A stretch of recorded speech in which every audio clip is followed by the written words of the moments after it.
What's up? This is Chuck Andy Quincy from In the Lab News. Welcome to Lab Rants. So this is episode 2, but honestly, episode 2 is we're going to be dealing with a lot of the same stuff from episode 1. So what we talked about 3 weeks ago, it seems like everybody has just caught on. And now you have some of the most famous people in the world talking about it, like LeBron James, Adam Silver, the NBA commissioner, former President Barack Obama. And all these people are weighing in on the NCAA, and they're agreeing with me, saying the exact same things that I was telling you guys a couple weeks ago. So I'm really excited for you guys to be able to see the interviews. And so I put together a couple clips for you, as well as the NCAA looks so bad. I mean, they make Lavar Ball look sane and make him look right and really progressive and forward thinking. So it looks like a great idea to start Big Baller Brand and they're doing good right now. It looked like a great idea for Lonzo to leave after 1 year. It looks like an even better idea to take his sons away from the American NCAA system and have them start making money internationally. And they're getting all the same publicity or recognition, and probably even more than they would have got over here. So here, check out a couple of interviews for some of the top people talking about it right now. NCAA is corrupt. We know that. I'm sorry. It's going to make headlines, but it's corrupt. What do you think we could do to fix it? I don't know if there's any fixing the NCAA. It's what's been going on for many years. I don't know how you can fix it. I don't see how you can fix it. I don't know all the rules and regulations about it, but I do know what five-star athletes bring to a campus. And I've always heard the narrative they get a free education. But you guys are not bringing me on campus to get an education. You guys are bringing me on to help you get to a Final Four or to a national championship. If we're going to sell these players for billions of dollars, they should be allowed to share in that without feeling like they're committing a federal crime. And really what the NCAA president, in my judgment, is saying, how dare anyone try to exploit these players before we're done doing it? Because that's exactly what's happening. Players from at least a dozen Division I men's basketball programs have been identified as possibly breaking NCAA rules through violations that were uncovered in the FBI investigation into corruption in the sport. Current NBA players like Markelle Fultz, Dennis Smith Jr., and Kyle Kuzma are named in the report, as are big-name schools like Paul's own Kansas Jayhawks. Paul, what is your reaction to being on the list? You know what, I'm not really that surprised because, for one, it's the big schools, because the big schools attract the top-notch players. And in order to compete against the other big schools, something has to be done here. And I've been saying this since I was in college about 30, 40 years ago, that the players need some kind of compensation, because then you eliminate all of this. I struggled.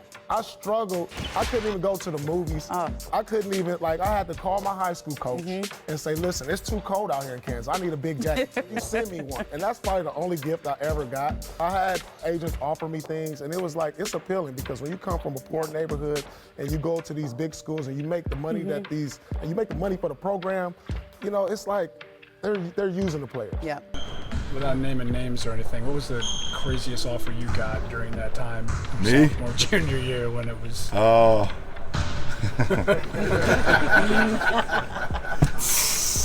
Listen, man. I don't know. I can't even talk about that, man. Me and my mom was poor, I tell you that. And they expected me to step a foot on the college campus and not go to the NBA. Then we weren't going to be poor for long, I'll tell you what. That's a fact. Do you think that college athletes should be paid? I do. I mean, all the money they generate for the programs and stuff, it's kind of an unfair system.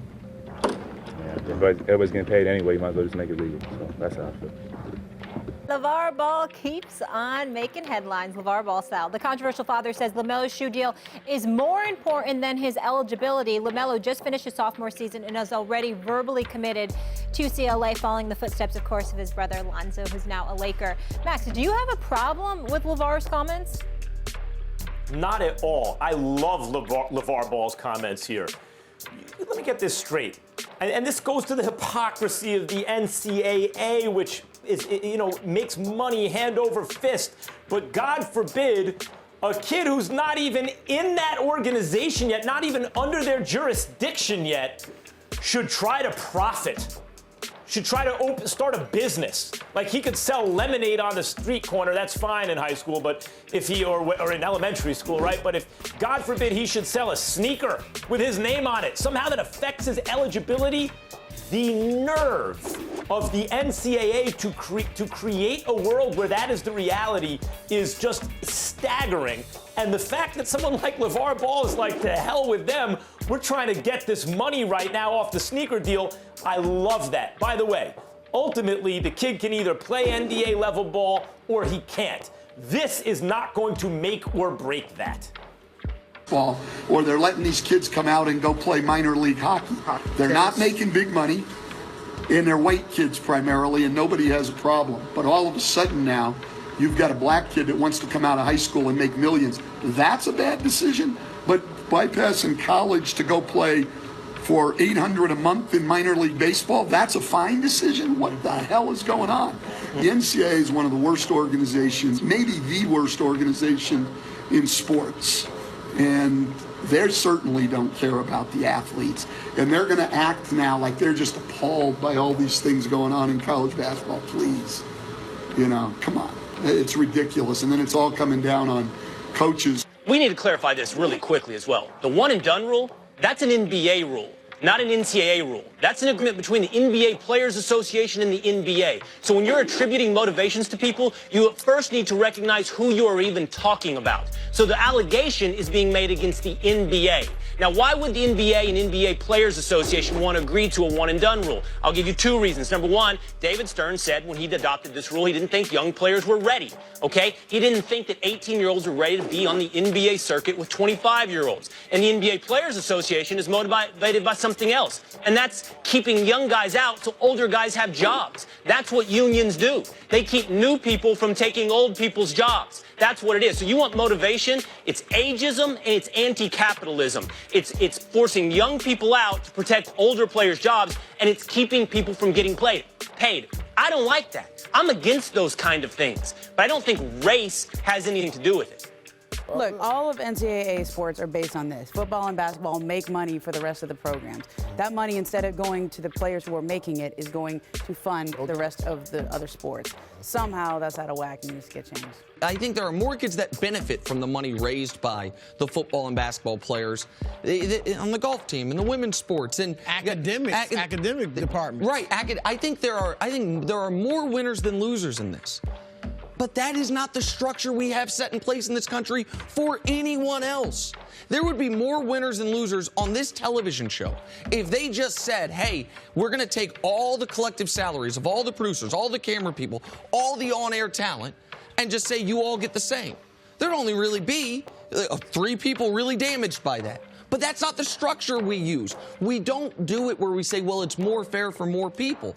And so why there is one place in this country where we encourage and endorse more of a socialistic system, which is everyone gets the same, no matter talent level, it's an absurdity. So all in all, it's dope that, you have some of these really influential and powerful people that agree with me about, what the problem is, which is the NCAA and how that works and the double standards, and a solution, which is the NBA forming a new league just for these young players where they can now go and be developed like young international players are, and they could be paid a decent wage and work towards their craft. But what's going on right now is not working, and I'm so happy that the lid has been blown off of it, and I hope the conversation continues. So for now, it's up to y'all. So please, like, comment, subscribe. Let me know what you think. Let's keep the conversation going, and tell me your ideas. Who knows? Maybe I'll make a video about it. Thank you for watching. Bye. You look at pros overseas, some of those guys get signed at 14, but they get put into this farm system where they're able to grow and be around other professionals for 3 or 4 years. And when they're ready, they hit the national team, or they're ready, they become a pro. So I think we have to kind of really figure that out. Wealth generated overwhelmingly by poor black kids and sprinkling it amongst overwhelmingly non-poor white kids and saying, but it's good enough. You're getting an education, kind of. It's offensive. So even if it would blow up the system, if we want to actually be fair to the system we claim to have in America, that's what you would do. Question.